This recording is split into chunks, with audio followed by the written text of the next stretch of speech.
Oke, sekali lagi sama gue si Krempeng di sini. Jadi di video kali ini gue mau ngasih tahu kalau iOS 16 beta 8 itu udah dirilis oleh Apple. Jadi ini adalah iOS beta terakhir ya, 16 beta terakhir sebelum yang versi RC-nya nanti rilis. Jadi kemungkinan versi RC-nya tuh rilis di seminggu kemudian ya, tanggal 7 atau tanggal 6 itu udah dirilis sama Apple. Baru nanti kemudian akan dirilis yang versi resminya. Itu 2-3 hari baru dirilis. Dan buat kalian yang mau download, cek aja di video-video gue sebelumnya, gue udah kasih tahu cara download iOS 16 beta ini. Tapi kalau yang bisa sabar, tunggu aja ntar versi RC atau versi resminya rilis. Jadi gue ini udah update, udah gue download dan juga install di iPhone utama gue, iPhone 12 mini, dan size-nya itu sebesar 207,4 MB. Ini size di iPhone 12 mini gue ya. Jadi setiap HP itu pasti beda-beda untuk size-nya. Bisa jadi di HP kalian 300 MB-an atau bahkan sampai 400 MB. Tapi gue rasa ini nggak sampai 1 GB ya kalau posisi kalian tuh ada di iOS terbaru, beta terbaru yaitu 16 beta 7. Karena untuk updatean ini emang nggak banyak hal baru, bahkan nggak ada. Dia cuma kasih security update aja. Jadi untuk perbaikan bug-bug sebelumnya, untuk perbaikan keamanan dari si HP-nya dan juga software-softwarenya. Jadi jangan berharap lebih kalau misalnya kalian pengen ada fitur baru di iOS 16 beta 8 ini. Kemudian untuk build number-nya itu 16.0, 20A, 5358A. Ini di 16 beta 8 ya. Dan untuk firmware modemnya itu 3.07.00.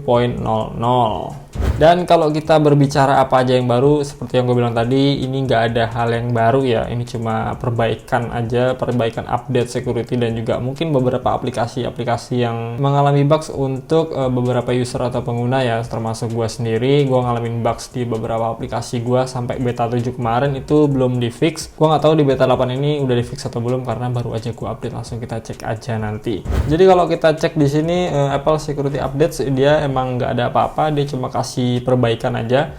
Di sini sih ada keterangan dia memperbaiki di bagian Apple ID ya untuk passwordnya, karena gue pernah sih sesekali di beta 6, gue belum coba di beta 7. Di beta 6 tuh gue sempat masukin password dari Apple ID gue untuk layanan App Store, itu nggak bisa sama sekali, padahal nggak salah ya. Masa ya nggak salah gue harus lupa kata sandi. Dan menurut gue Apple mendengarkan itu dan ngelihat itu sebagai bugs, makanya langsung segera diperbaiki sama dia. Dan kalau kita lihat di release note-nya juga ini nggak ada ya. Ini release note untuk beta 7 yang terakhir tuh, iOS dan juga iPadOS beta 7. Oh ya, untuk beta 8 ini dia cuman kasih yang iOS-nya doang ya. Untuk iPadOS, WatchOS dan lain-lainnya tuh nggak ada. Jadi gua nggak tahu juga kenapa Apple kasih yang untuk iOS-nya doang. Ini beta 7. Ya sama aja, nggak ada perubahan dari beta 7 dan nggak ada update juga di sini. Satu hal yang gue dapat dari beta 8 ini untuk perbaikannya ada dua ya. Untuk M-Banking BCA gue tuh sekarang lebih lancar, jadi sempat nge-crash juga pas pas gue top up flash itu dia kadang loadingnya tuh lama banget, bahkan nggak muncul. Akhirnya gue reset ulang si aplikasinya, pas gue buka lagi baru dia bisa jalan. Nah, terus yang kedua, gue ini cukup bahagia. Kenapa? Karena aplikasi yang sering gue pakai untuk belanja yaitu Tokopedia. Di sini untuk kolom pencariannya sudah muncul ya di bagian sini. Kalau kalian cek video-video sebelumnya, mungkin video dari beberapa konten kreator juga bilang di Tokopedia ini ada bugs di bagian kolom pencarian barangnya di sini. Jadi sekarang udah muncul dan kita langsung bisa cek aja. Oke, jadi nggak ada masalah untuk aplikasi Tokopedia ini. Terus kita akan coba tes untuk iPhone storage-nya ya di bagian sini. Loadingnya lama atau enggak? Ini nggak gue skip ya. Cepet ya. Langsung kita scroll ke bagian bawah. Ini di 12 mini. Untuk sistem datanya dia agak loading dan langsung muncul, nggak lama juga. Sistem datanya tuh gue dapetin di 4,61 GB, nggak terlalu besar juga. iOS-nya di 8,43 GB.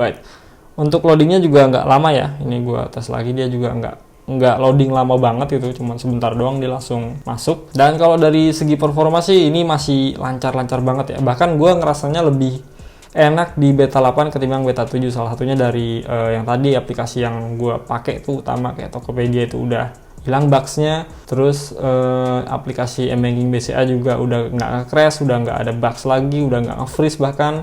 Dan untuk aplikasi-aplikasi ringan lainnya pun ini gue ngerasain smooth ya, dan lebih flawless aja gitu. Pas gue pakai tuh lebih lancar. Dan satu sih yang gue notice itu suhu dari baterainya tuh nggak cepet hangat lagi kayak di beta 5, 6, dan 7. Di beta 8 ini Apple kayaknya udah mulai ngefix, udah mulai memperbaiki masalah-masalah kecil yang ada di iPhone di setiap penggunanya. Jadi semoga aja di 16 resminya nanti akan di fix dan tidak ada masalah-masalah lagi ke depannya. Nggak lupa juga kita harus tes untuk Geekbench score-nya. Ini udah gua tes dan gue dapetin single score-nya itu di angka 1596 dan multicore-nya di angka 3976. Ini iPhone 12 mini 14 Bionic ya.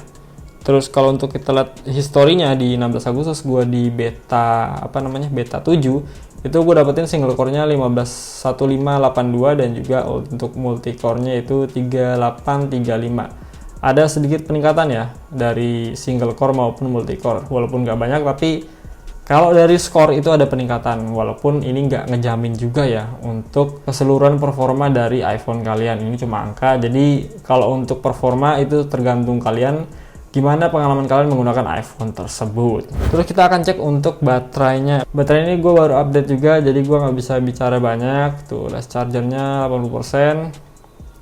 Screen on time-nya gue dapetin 8 jam 30 menit. Aplikasi yang gue pakai di 24 jam terakhir yaitu YouTube, TikTok, WhatsApp, foto, dan juga Instagram untuk urutan teratasnya. Dan untuk battery health-nya ini masih tetap ada di angka 88%. Jadi kalau buat kalian yang nanya update iOS itu bakalan nurunin battery health atau enggak, jawabannya enggak juga, karena battery health turun bukan karena update iOS. Emang udah saatnya turun aja gitu, jadi nggak ngaruh sama sekali.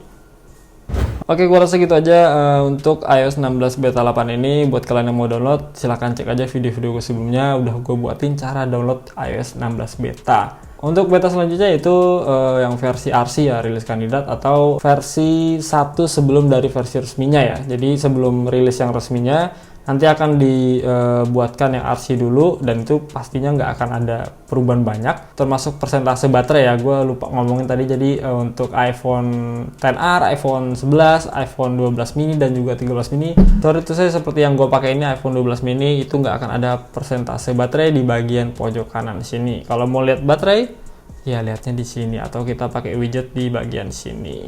iOS 16 versi yang RC nanti akan dirilis kisaran tanggal 6 atau tanggal 7, baru kisaran 2-3 harinya yang 16 versi resminya akan dirilis. Jadi tinggal tungguin aja buat kalian yang mau download iOS 16 ini.